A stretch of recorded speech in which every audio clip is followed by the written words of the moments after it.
Hi Flosstube, it's Amanda Mae with Ardith Design. Welcome back to my Flosstube channel where we celebrate counted cross stitch, modern embroidery, sustainable stitching, and everything in between.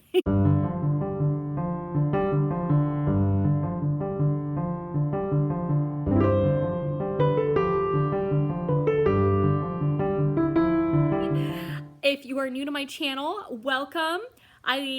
I just love stitching. I love creating things to stitch. I love stitching for others. I love it all.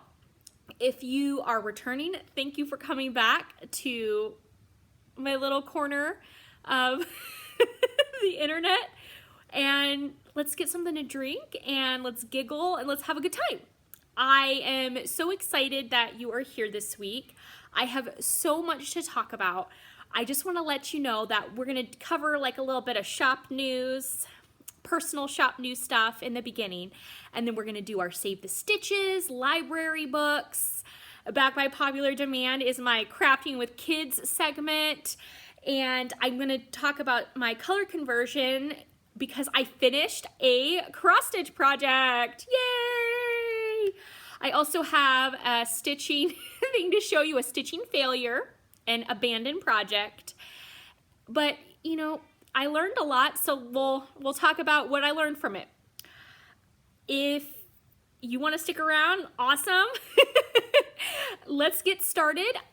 First off, I want to start with the like kind of icky sticky stuff first.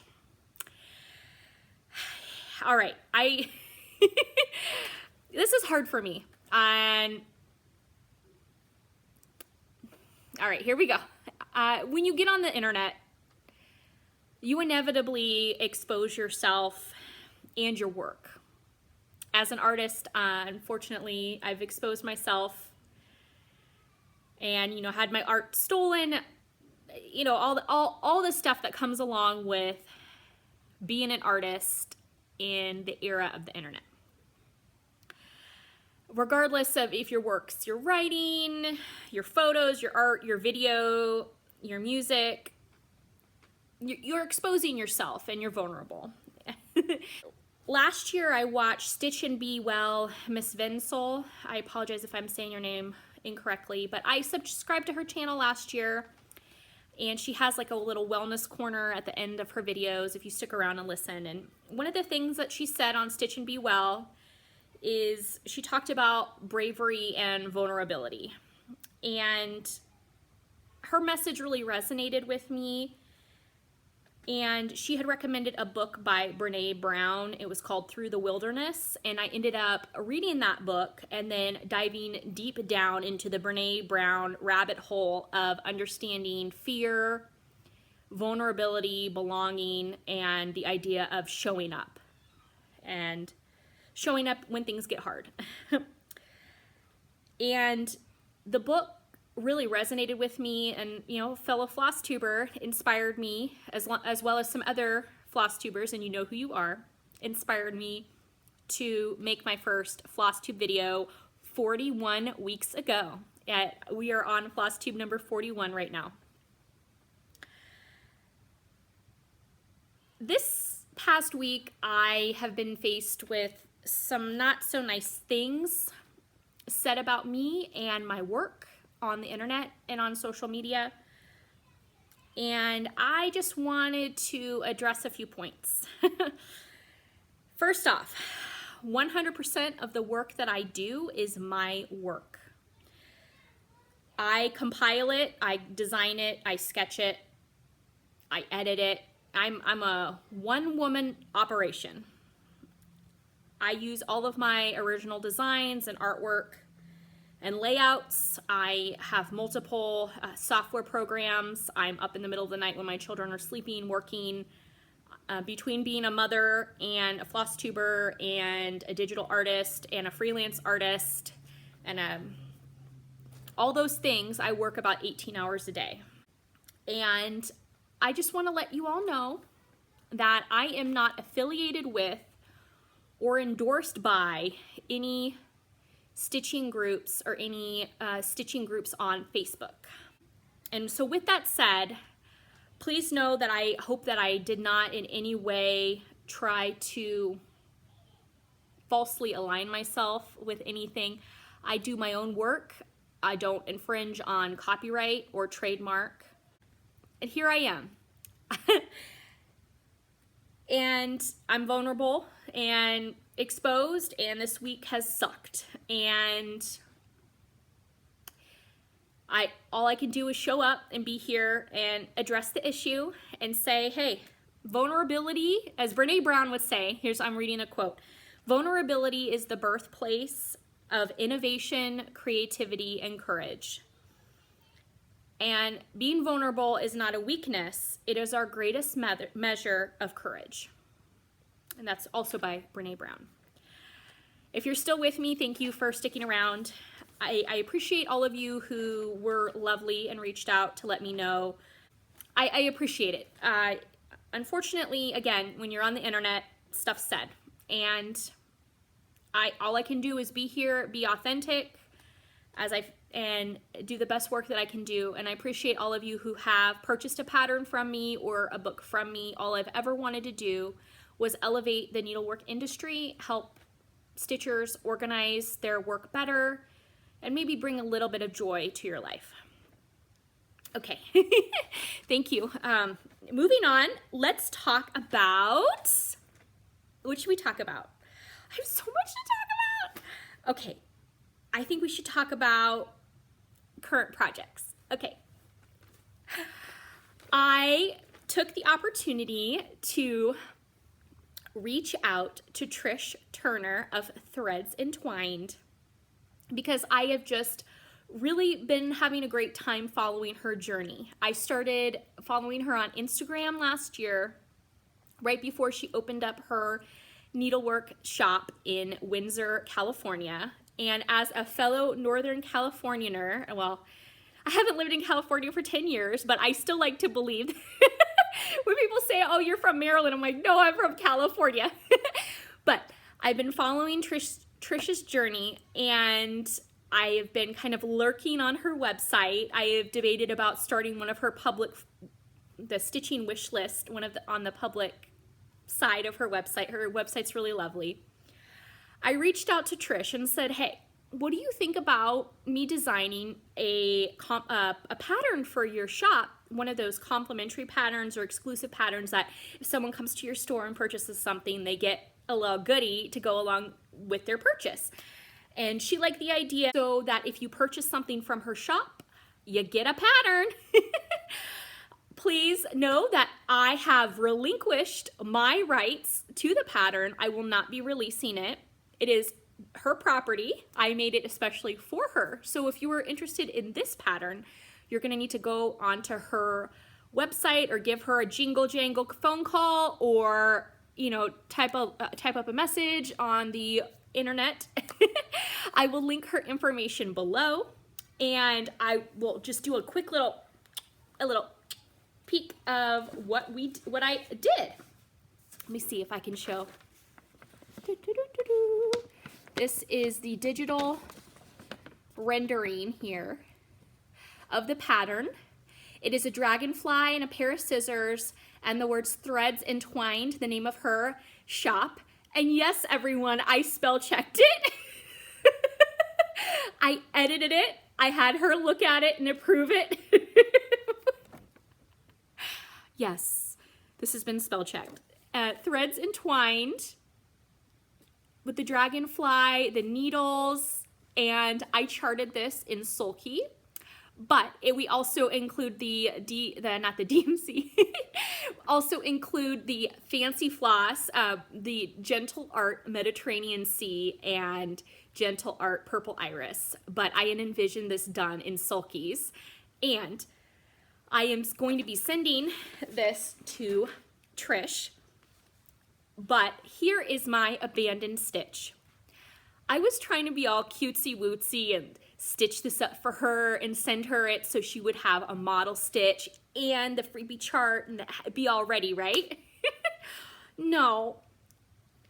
My kids were sick, this past couple weeks, and they had the ear infections, and it was like a whole big thing. Well, I have told you all before that I am a impulse starter. I decide to start a project and I just like grab fabric, and I just start. Like there's no, I'm very impulsive when it comes to starting my needlework projects. With that being said, I had just gone to one of the big box stores and purchased some fabric that I had planned on dyeing because I didn't want to use any of my fancy fabric. I wanted to try some kind of inexpensive fabric first, dye it, see how I liked it. And I understand dye lots and fabric choices and recipes and all that stuff. But Jennifer Upton of Upton Stitches, when she did her little, I keep calling it a fireside chat, but it was like, I felt like I was in her kitchen watching her like with her red Solo cups mixing up dye. Well, I kind of envisioned doing like a little dye party in my kitchen. So this was in the pile of things to dye. Well, I'm holding one of my kids, they're sick, they're on me, like, you know, if you have small children, they're like on you. So my kid had fallen asleep on me. I kind of rooted around my goodie bag because I carry around like a tote in my house, like, because you never know where you're gonna land and you're gonna start stitching. So I had pulled this out and I said, I'm gonna start this project for Trish. I'm doing it, it's happening today. So I opened up the fabric. Do you see it says linen cross stitch fabric, 32 count in oyster. Fantastic. So I'm like, yes, this will be great. So I pull out the fabric and I start stitching on it. This is how far I got before I got to the give up, don't want to do it, give up, can't make me do it. And I know, poor singing, but I'm inspired by Teresa Kitten Stitcher. And here we go. Y'all, I tried. I gave it I gave it my best, hit me with your best shot. I tried I really tried. Unfortunately, this fabric is uneven weave. Nowhere does it say anywhere that this is an uneven weave linen. What does that mean, Amanda Mae? Well, I'll tell you. The fabric, the threads across the 1 inch, like here's a little pencil, but across 1 inch, 32 threads across in 1 inch, right? It is not 32 threads across the other way. It's uneven, which means if you look, the design is distorted. The body of this dragonfly, these are supposed to be square, not rectangles. Now, remember, rectangles, their squares can be rectangles, but rectangles cannot always be squares. They have to be equal, all four sides equal. Well, as you can see, these are little rectangles here. Uneven weave. To say I was flummoxed, yeah. So I thought, no, I'm just gonna trudge through. I'm gonna get this done because I have made a promise to myself that I am stitching something for somebody else. No, this is as far as I got. I couldn't do it any longer. The wings are one strand of the blendable, the purple Sulky blendables, in the body. This is all Sulky. I used one strand for the whole thing. I pulled out, I thought maybe if I had the hoops they would help, because I stitch in hand. So this was like a flippity flop, hot mess of a fabric, okay? This didn't work. I tried. I've got about 6 hours, 7 hours worth of work in this, and it didn't happen. I let Trish know that I was trying to be all cute and secretive and like whip this up for her so she could have a shop model. Because let's face it, I was inspired by Christine of Stitch All the Things and her shop models for Trish. And I thought, well, I could do that too. No. What do they say? Stop comparing yourself to others? Yeah, so I'm gonna stop. I failed. But Trish, being awesome, was like, listen, I'm totally cool. If you want to send me that piece that your abandoned project, it will be fantastic to have in my shop as, hey, look, when you're impulsive and you make the wrong fabric choices, this is what ends up happening. Here's an uneven weave linen. The pattern is charted for even weave linen or Aida. This is what happens when you choose the wrong fabric. So why don't you shop at your local LNS or your online local needlework store instead of going to those, you know, stores. Learning experience. This week has really beaten me down, but on the upside, we're gonna keep moving forward. I showed up today. I made a mistake, but ultimately, it was a learning experience for me. I'm gonna send it off to Trish at Threads Entwined. It's gonna be a learning experience. She will have this model up and she can show people this is what happens when you don't plan ahead. So maybe more people will learn from my mistakes. Worked on some other stuff. I'm gonna show you. You ready? Okay. I worked on and finished. I finished it. I finished my Prairie Schooler Fairy, and I love her. I love her so much. I stitched her using one strand of Sulky for the blackbird, and then 2 strands of Sulky for the dress. Her hair, wings, and face are all done with 1 strand. I did colonial knots up here for the pollen, and then I did a mixture of full crosses and colonial knots with a mixture of 1 and 2 strands of Sulky for the full crosses. And I had told y'all last week that my goal was to stitch this completely using Sulky threads. I had purchased this thread pack on Amazon, and I'll put the link below. I had purchased this thread pack. It's 712-29 is the pack, and it was designed by Amy. And this pack, and I just was like, I love the colors. So I challenged myself to use every one of these colors in this design, which I did. Awesome! So, you know, pat on the back to me. The skin color had me flummoxed, but I was so excited. Again, I got the skin in the cheeks and I did the eye, and I used Sulky. So I was able to finish my first ever Prairie Schooler. I am so excited that I have her done, and I had her up on Instagram, and several people had said that they had stitched her or one of the other fairies from the series. I mean, this was designed in 1994.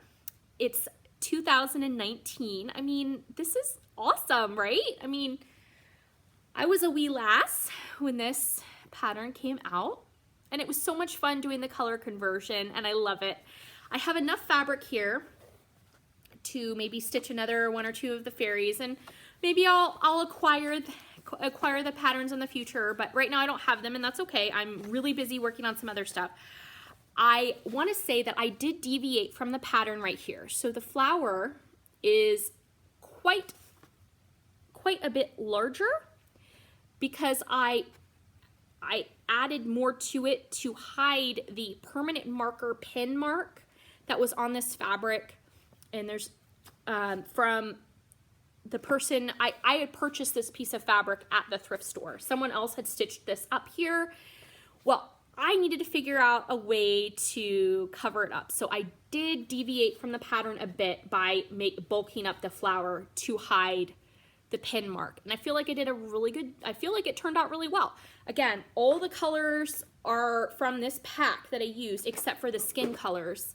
And I'll have the conversion, I'll have a link for it down below. And I will say that my color conversion is not authorized or endorsed by Prairie Schooler or anyone. This is my own color conversion, and I hope you like it. Speaking of Happy Mail, I got more Sulky threads in the mail, and I also got from Tifa, Express Life Tifa. She sent me a beautiful decoupaged handmade thank you card. And look at how cute that is. It says, I just had to pause to say thank you. No, thank you. I hope you all know that you all inspire me so much, and I appreciate you. And these cards really just bring so much joy to my life. So thank you all who have sent me a card in the past. It's amazing. Thank you. All right, happy mail. I think we should talk about library books now. Okay. I got 2 new books from the library. They are stitching related. I got the Punch Needle Embroidery Dancing Needles book. And oh my goodness, this book is awesome. As you all know, I had made a goal for 2019 to learn how to punch needle. And that is still one of my goals. So I got a how-to book. The local punch needle artist, she's not offering any classes in punch needle this year. So I had to scrub that idea. I gotta move forward, I gotta learn. And it has stitches suitable for beginners and intermediates. And there's like some ribbon, punch needling with ribbon embroidery and different skill set levels. So I was really excited to get this book from the library. And the second book I got, look at this one. It is a bunch of different stitch projects, stitch sewing organizers. And when I saw this little sewing organizer with the spools, like the Sulky spools, I was like, yes, please. So I had to get this book. There's some beautiful, cute little projects in here. I like that it utilizes like the storage for the clips. With my young kids, I've noticed that I have to be very mindful of needles, and I love to load my needles with all the different colors so I'm not constantly like threading and rethreading the same one needle. Well, with small children, I need to be able to accurately inventory the needles that I have, so I have to really limit my needle usage. Excuse me, that didn't sound right. My sharps usage. So I've been using a lot more of the clips. And again, on a good day, you'll see me with several of these clipped on. What are you gonna do, right? Again, I was really happy. It says pretty cases, boxes, pouches, pin cushions, and more. There's a project like to cover your tape measure. And I love this fabric here for the folio. I don't know if you can see it. It's really cool. It's like a folio instead of a project bag, like fancy. And then they also had like the picture here for a project bag with the clear vinyl front. You know, with all my free time. Anyway, I'm gonna look this over some more. In the back, there's like a pattern. I haven't gone through the pattern part, but in the library, they say, make sure you look for the patterns. I'm like, ooh, patterns. Make all the things. All right, those are my library books. And then now we're gonna do the ever popular, and thank you so much for your kind words about this. We're gonna do our Crafting with Kids segment. It does have 1, 2, 3, 4, 5, 6, 7, 8, 9, 10, 11, 12, 13. Yeah. I went to the dollar store this week. The green local Dollar Tree. Yeah. And we're walking around, the kids and I, and they're like running towards the candy aisle with reckless abandonment, like throwing stuff in their way because they run to the candy aisle. So me having to be the mean mommy, like trudging after them, like, stop, don't hurt anybody, don't tackle anyone for the sour gummies. It's not worth it. I will buy you the sour worms. You don't need to hurt anyone for the sour candy.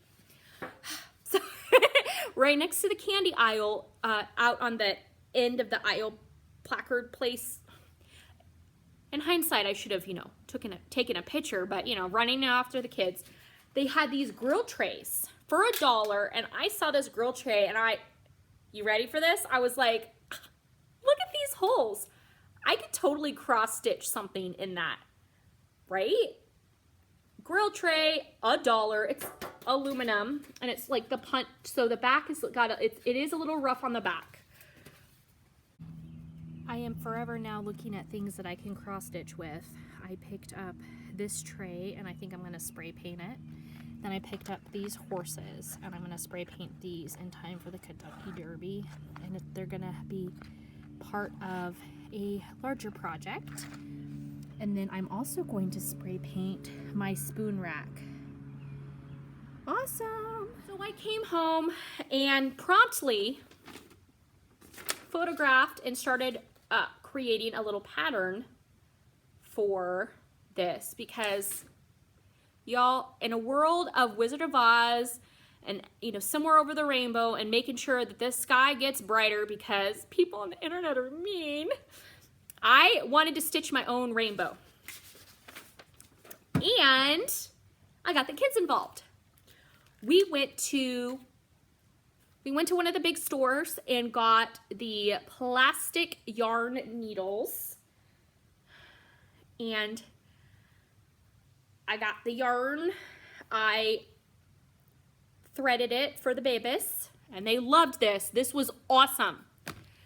Again, I will say that you have to be mindful that this is a little bit rough. So for the little fingers, just you can't leave them unsupervised. I mean, obviously you're not going to cut yourself, but it's definitely like an irritant. But look at what they made. I helped. And this is what we got. Isn't that so precious? I stopped here and just tied it in a bow. Does your yarn hang low? Does it waddle to and fro? So here we go. And I used, we used 4 strands to make it really nice and thick. And I think it's so fun. It's not done yet. I think we might take the red out because the color, it doesn't look as great as I wanted to.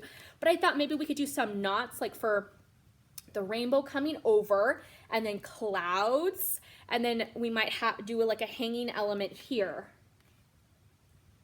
But y'all, I love me a little rainbow with my children. I'm really excited about this. I think it's adorable. Crafting with kids. It was $1, and then again, yarn that I had picked up that it's in my stash from the thrift store. The yarn that's like the bits and pieces, you can't, it's not a full skein, a full hank, a full, I don't know. That stuff eludes me. It's mystical and magical, and I don't understand. Okay. In the vein of crafting with kids, y'all, if you're gonna spray paint, you can't just spray paint one thing. I did this in a white, and it was like the Rust-Oleum paint and primer in one. So I spray painted that white, and I thought, well, I'm out here getting paint fumes, so why not I spray paint my spoon rack. There is a couple blemishes. Unfortunately, there was some bugs that got hurt in the process. They flew down onto this, and it's adhered. But this is the vintage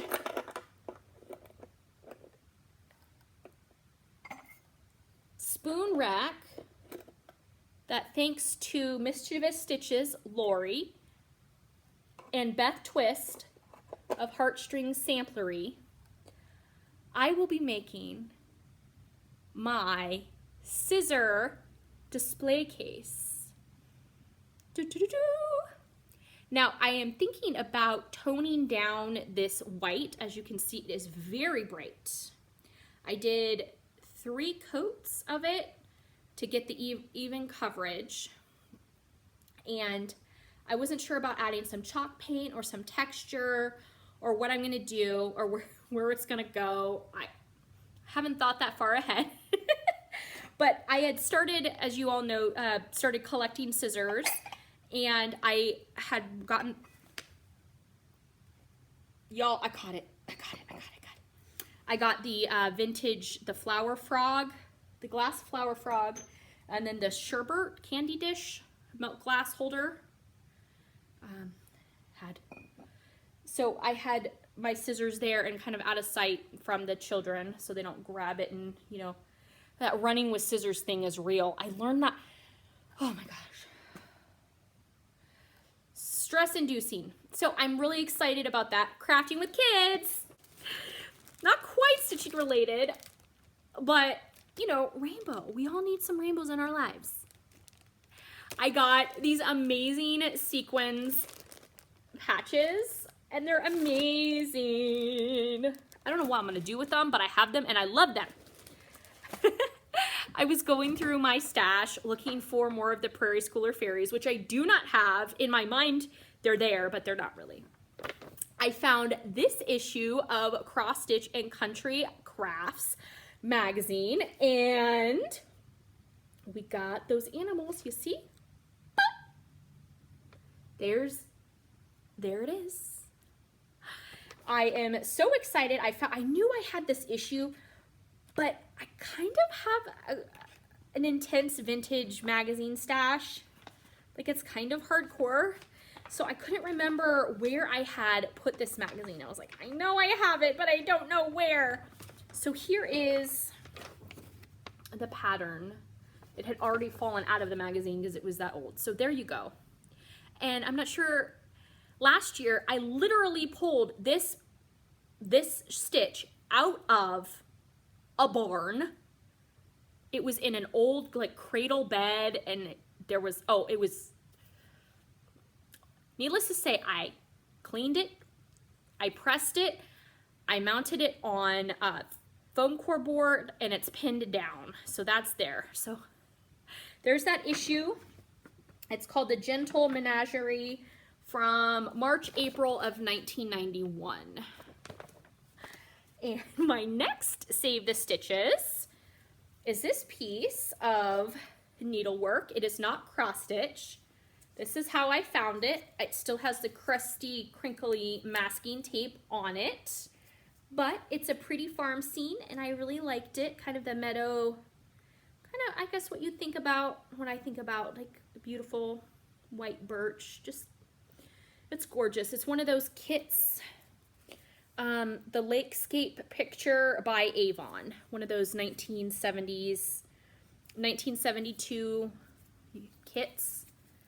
But I just think it's quite lovely. And I have a really fun wilderness crowl embroidered scene that's also on blue. So I felt like this was a nice companion piece. So I grabbed that. And again, I've got to get the masking tape off.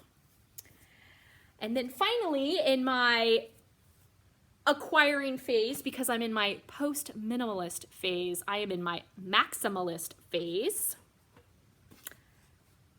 I got me another board. I love these boards. Thank you all, Flosstube Land and social media. I am going to turn it around because while the decoupage wine is adorable, it's not, I don't need that. And I'm gonna put a finish on this and I'm really excited. I just gotta get it done. I gotta get it done. So there is my Save the Stitches.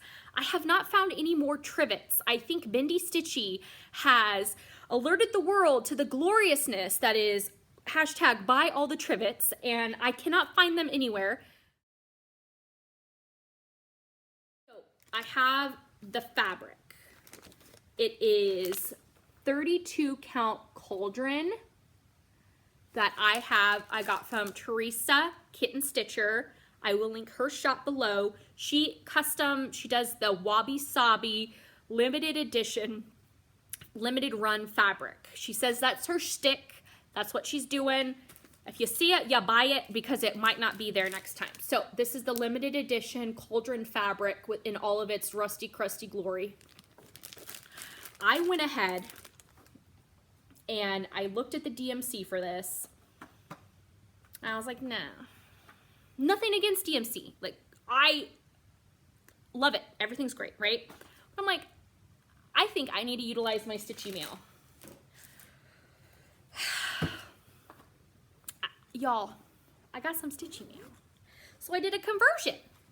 I have my old DMC thread card. This does not have the new 1 through 35. It doesn't have the étoile. It doesn't have any of that. This is the actual one that I literally bought this right when I started designing, right before the new 35 colors came out. So this has the actual thread look to it. In the mail, I got my thread card for all of the threads for Sulky. I reached out to Sulky and they sent me this. Thank you so much. So I had this. I started pulling and like looking at the colors, looking on the back of the pattern. It has the DMC colors and the anchor colors. So I started pulling, like looking at the DMC and then trying to do the approximation over. So I was using both the cards. And then I decided we're gonna like up the ante. And so I whipped out, thank you Sulky, I whipped out my totes. I feel like Margaret with her traveling totes right now. I feel like way over. So y'all, I got the complete line. I'm so excited. So I started with this. Now I have this. Life is good. So what I did is I started pulling colors and like I felt like Scrooge McDuck like jumping into the mountain of gold coins. Like I felt like I was like diving into the threads. I'm like, oh. So without further ado, I did a full conversion for Skeleton Crew. And I am just tickled pink, y'all. I am so tickled pink. I am so excited. I am going to add, dropping everything. So I went through, and they're in my little tote here. I pulled all the colors, and so I did the closest approximation. The color, I lined it up.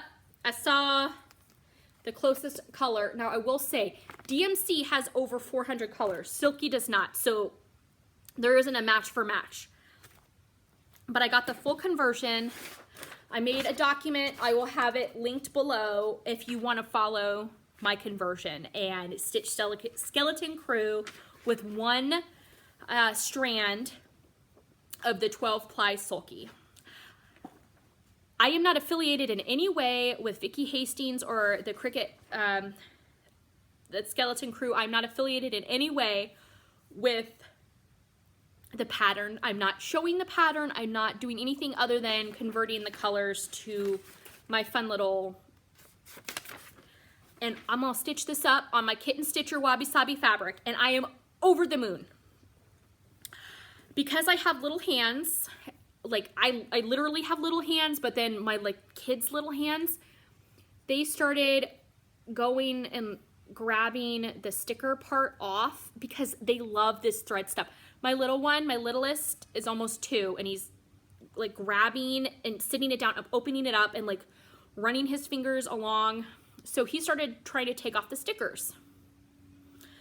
Y'all, some of these have the number of what the thread number is like printed on. Some of them are not printed.